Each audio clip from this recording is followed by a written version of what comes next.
Hey, welcome back to Monster Gaming. Um, I'm actually doing this follow-up video here because I don't think I actually explained um, what this game is about, what it's like. Somebody asked me, and it makes sense. I've played it before. I know others have played it before, but there's probably a lot of people that have never played it or maybe looked at it and were like, I don't know if that's my kind of thing.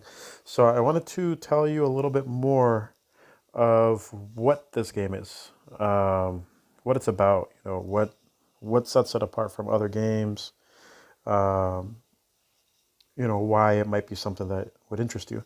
So, Forge of Empires is not like Clash of Clans. I mean, yes, you're building your civilization and you're leveling up. You're getting more resources, and you're getting troops and things like that. And you do go out and fight.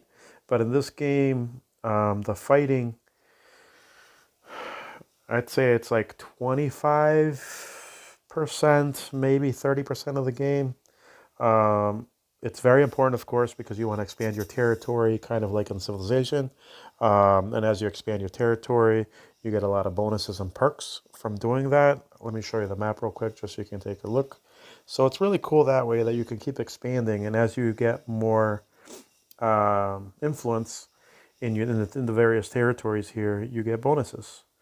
So in this one, boost production of wine. Perfect. So as you keep uncovering the map, and the map does expand a pretty decent amount here, there's a lot more territories that you can take over, and in fact, that will help you here.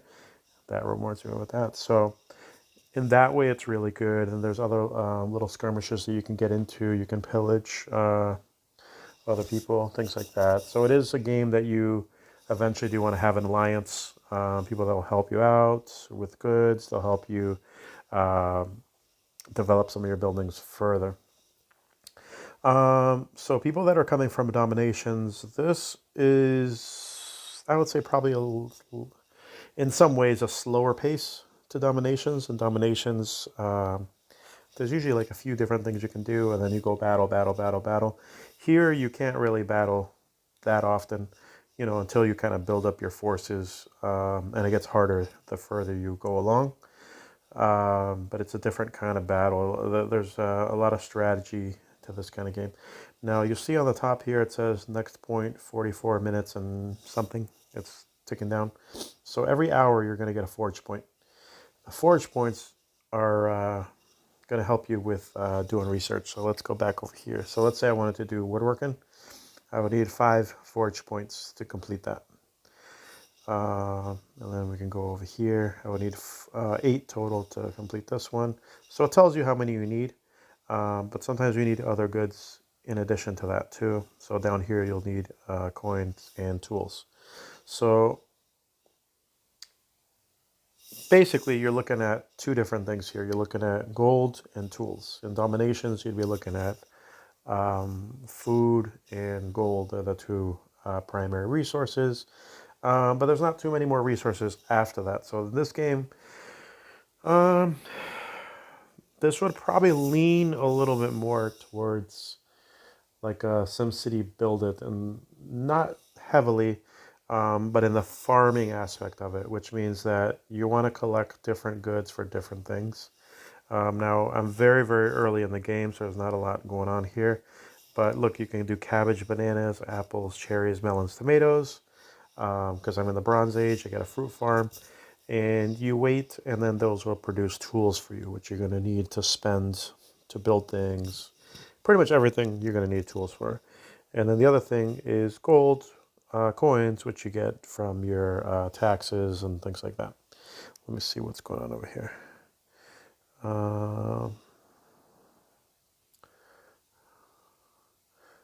Okay, there's going to be an update. Sounds good.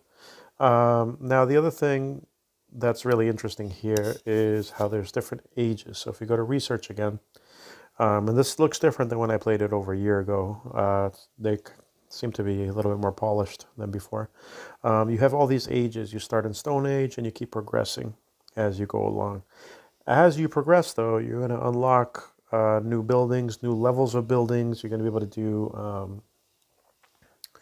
what are these called? I think they're called great buildings. Cathedral, Basilica, Hagia Sophia, Notre Dame. So all kinds of stuff like that. And once you unlock them, you can start building those, and they'll give you a bunch of different boosts. So basically, by the time you get to the Iron Age, you want to start thinking of what kind of civilization you want to be. You know, do you want to be more offensive, or do you want to have more, build more tools, have more higher population? Do you want to have a lot of income? And then there are different goods involved in this game. So that's just the barracks there. I don't think I have any of the goods yet, but I know that's coming pretty soon. So these ones here are the ones that I need to work on. I need a lot more people. So just like in any other game like this, kind of like a SimCity Build It or a lot of the farming type games, you're gonna have a limited plot of land to work with, and you're gonna have to keep expanding. And the expansions are gonna be very expensive, and you're gonna have to go up the research map as well to do that. Now, this is a fairly slow game. You are gonna be, like I said, spending those forge points. Once you get up to 10, that's the max. So you do want to keep an eye on that. So most people do play this daily, so they can use that. You want to keep an eye on your people. You want to keep an eye on how happy everybody is. And obviously, you want to be producing. Now, the cool thing with this game is it gives you, you know, like a storyline that you want to follow. Which Dominations, SimCity Build It, they don't really have a specific story, if that makes sense. But they do encourage you to produce this or produce the next building, and things like that. This one is just like little quests, I guess, that you want to complete. Recruit 2 units, produce 2 cabbage. That should be easy enough. Now there's a good amount of space here. A lot of times when you have events, you can find stuff around the map. So it is nice to kind of look around, see what else is out there. Eventually you'll get the Antiques Dealer, which is really cool. The Friends Tavern, which is really cool. You can get a lot of boosts that way. Let me click on this, sorry. The Castle System.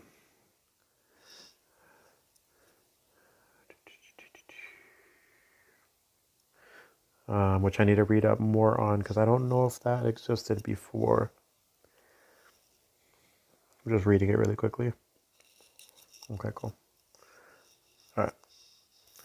So there's a lot to the game, and I think one of the big things for me that attracts me to this game, other than the things that don't attract me to the game, but the things that I do enjoy, is that progress. You know, going from one age to the next. This is not like Elvenar or other games where you can upgrade your building. Like if I click it, there's no other options. But if you want to upgrade your houses, you basically have to build the other house on top of that one. So you're almost like demolishing it. To do that, which is fine. I mean, I know some games you just click on it, hit the upgrade, and then it kind of gives you new artwork for it. This one you have to demolish one to build the next. So let's see, Town Hall. There's a bunch of stuff in there. We don't need to look at that right now. The pottery place gives you a bunch of tools. So a lot of these are tools. But eventually, oops, clicked the wrong thing. Eventually, you're going to go here and you're going to be able to do the vineyard, stonemasons, dyeworks, marble mason. Let's see, boosted by marble rock, yep. Boosted by flour, boosted by rock, boosted by grapes. So this one is green, which tells me that my grapes are boosted. Okay. So if I recall, the one that's green is actually going to be boosted even more. And that's at random. When you're playing the game, they shuffle all these things around, and that's going to be your boosted good. So now you're introduced to 4 new goods, which you're going to need to progress further by producing a certain amount and doing that. But I like that it does have this quest thing here, because it could have just been like, here's your little area and just level it up however you want,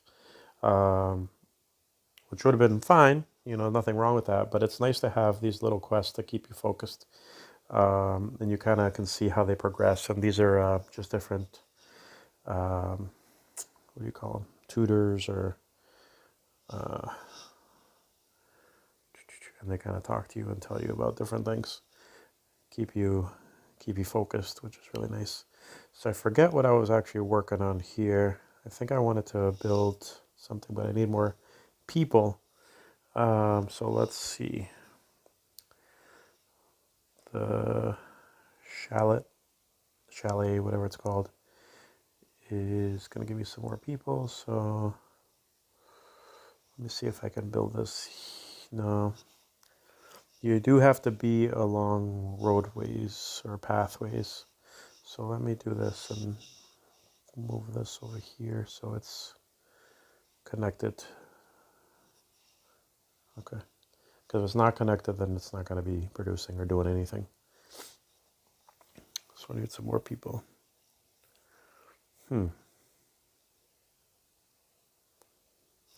Let's see. So what else? Yeah, so it's basically a technology advancement, city builder, civilization type game. Yeah, this part's kind of progressing kind of slowly, but that's okay. And then in the Bronze Age, you can unlock, you know, these other things that are going to help you. And then eventually you get into the Iron Age. Now, each age, if you can see all this here, it's going to take you quite a while to advance to them. So I don't recommend rushing them. You know, try to do them at your own pace. You're going to need more and more goods to be able to advance. So try not to move up too quickly because you'll run out of goods and then you'll just be stalling. So I definitely recommend to complete everything in the research map, even if there's some that you can kind of skip per se. Everything seems to be very beneficial. I'm going to zoom in a little bit more just so you can look at the stuff a little bit better, but there's some really good detail here. Like, look at this here. That's really cool. Let's see. You know, you can see the people walking around. The artwork is great. It's one of the reasons why I also enjoy Elvenar. Elvenar's artwork is fantastic. Let's see. So that's basically what Forge of Empires is. I'm going to play it a little bit here and there. Might have a video up every other week or something like that. But if you have any questions about the game, questions about how to get started, or even suggestions on, you know, what path I should be taking, any kind of insight would be great. I don't have any other people yet, but that's fine.